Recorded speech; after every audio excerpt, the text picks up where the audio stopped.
Karagdagang ebidensya laban sa mga senators. Sino ba yung unang pinangalanan? Natin si Bryce Hernandez. Di ba nga si Jingo Estrada, si Joel Villanueva. Inamin din niya na bukod nga doon sa dalawa, meron pang ilan dyan. Meron pang mga senador na sangkot. At yun nga, nagkaroon ng pagkakataon para kumalap ng mga dokumento at ebidensya nga itong si Bryce Hernandez.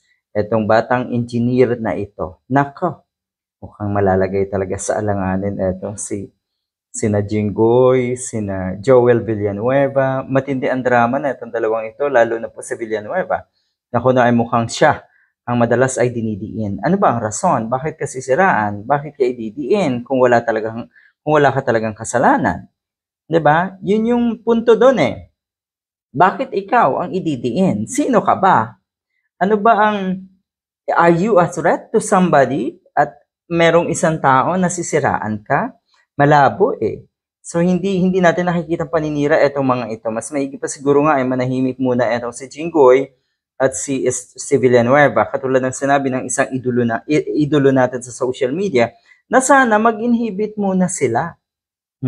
Ito mangyayari to ngayon ata or tomorrow. Senate will unseal boxes of evidence from Bryce Hernandez. Bukas yan, Tuesday pala. Sa gaganapin nga na pagpapatuloy ng Blue Ribbon hearing. Bubuksan ng Senado, eto na, ang mga selyadong kahon-kahon ng dokumento at computer files na isinuko nga netong si dating Bulacan 1st District Assistant Engineer Bryce Hernandez sa Senate Blue Ribbon Committee bilang karagdagang ebidensya.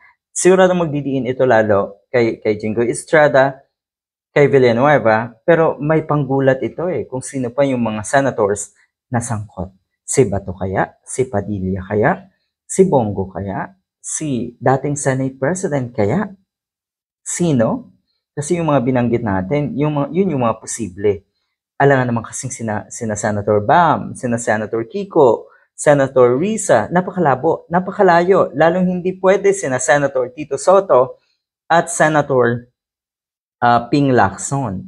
Paano kung meron din or sangkot din pala ang mga katulad ni Marcoleta? Good luck.